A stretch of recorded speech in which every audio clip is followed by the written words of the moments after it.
And this is also a great time, I guess, maybe to ask you about the way the sport has changed.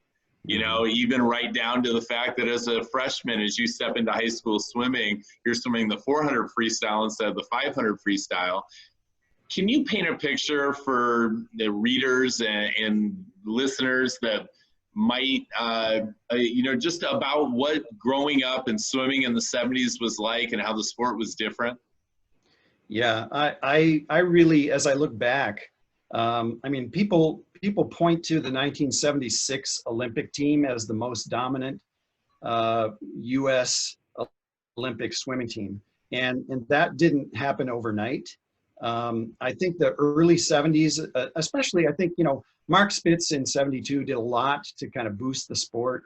People saw him on TV, and I know I did. I watched every race he swam in the 72 Olympics. I was 15 years old, and it, to me, it just motivated me to swim faster, harder, longer, whatever. So that was a big factor. Is the entire sport was on the upswing, and people were learning how to train better, train harder. I think yardage, people were doing more yardage every year.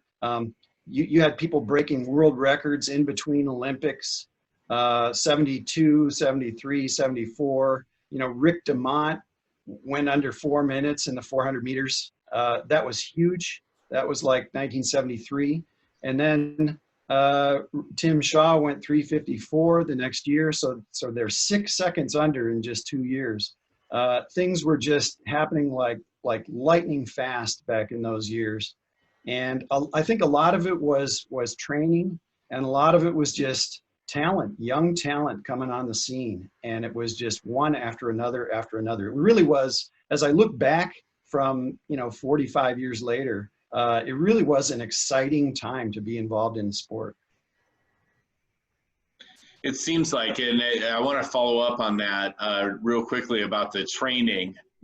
When I spoke with Ken Wiebeck, he was telling me that there were no goggles at that time. And so for him swimming in the early 60s, he said you had to get your work done in about an hour because that's about all you could stand with the heavy chlorine in the pools. And so you could really easily connect that there was going to be an explosion in the sport of swimming simply from the goggles, because it was going to allow a swimmer to be in the water and do a 2.5-hour practice that they might not have been able to withstand even a couple of years earlier once that breakthrough came about. Do you remember when you got your first set of goggles? When was that? And how did that change the sport for you? Yeah, it definitely was a big change. I remember as an age grouper going to swim practice and coming home at night and just like trying to cry to get tears in my eyes to wash out the chlorine. And sometimes we put a wet rag over your eyes. It was just phenomenal that people would even consider doing that. We'd go to an hour swim practice and come home and just our eyes would be burning. I think it was somewhere around my freshman year, so very early 70s, that they weren't even really goggles. They were more like masks, and they were all the same. They were blue, and they were very bulky.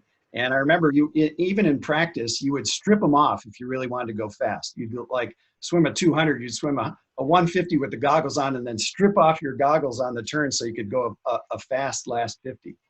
So they were bulky, and they kind of weighed you down. They weren't really useful for racing, but they did allow you to do longer practices. So I think I had some form of goggles all through high school. And of course, it evolved to the point where you would have never considered wearing goggles in a race until I think it was college. I don't think I ever wore goggles in a race in high school. I think it was college. So like I can't even grasp that you went 141 with no goggles on, but we'll get to that in a little bit.